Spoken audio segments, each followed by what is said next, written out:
Dito ako sa Philippines store.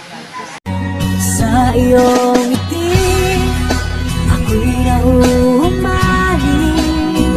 At sa tuwing ikaw ay gagalaw, ang mundo ko'y tumitigil. Kumbaga, minsan lang ako pumupunta dito sa ano lang, ganito ko lang.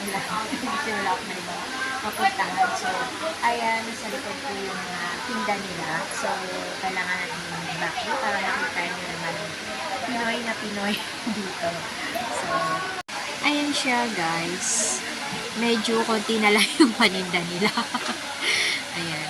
Tapos, ayan yung mga tindang Pinoy na sinasabi ko sa inyo. Hapon na kasi, so hindi ko na naabutan. Maraming siguro tinda. Ayan.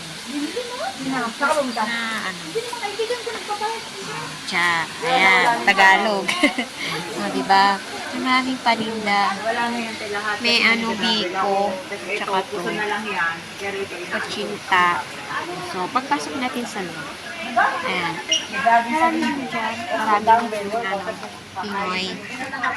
Pinoy na Pinoy. So, ayan. Ayan. Pasok tayo sa loob. Diba? Mga Pinoy na paninda dito. So, ayan guys. Bumili ako ng ito, binataan. May biko naman yun, pero hindi ako kasi para rice din naman. Baka mamaya hindi ko maubos. May binili naman kasi ng popcorn. So, ayun guys, nakikita niyo yung sarap. May ukay-ukay din dyan sa likod. So, ano natin yung ukay-ukay.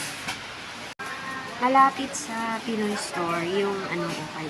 So, pagka gusto mong bumili ng mga ukay-ukay, ayan, lalo dyan, sa paninda, ayan, diba, muna lang yun dyan, guys, pero hindi mo na ako dyan. Basta, lang, shinare ko lang siya para makita nyo naman. Ayan.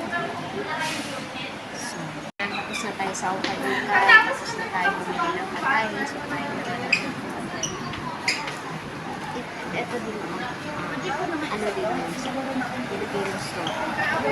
Maraming malapit dito sa amin. Isang sakay lang, kumbaga.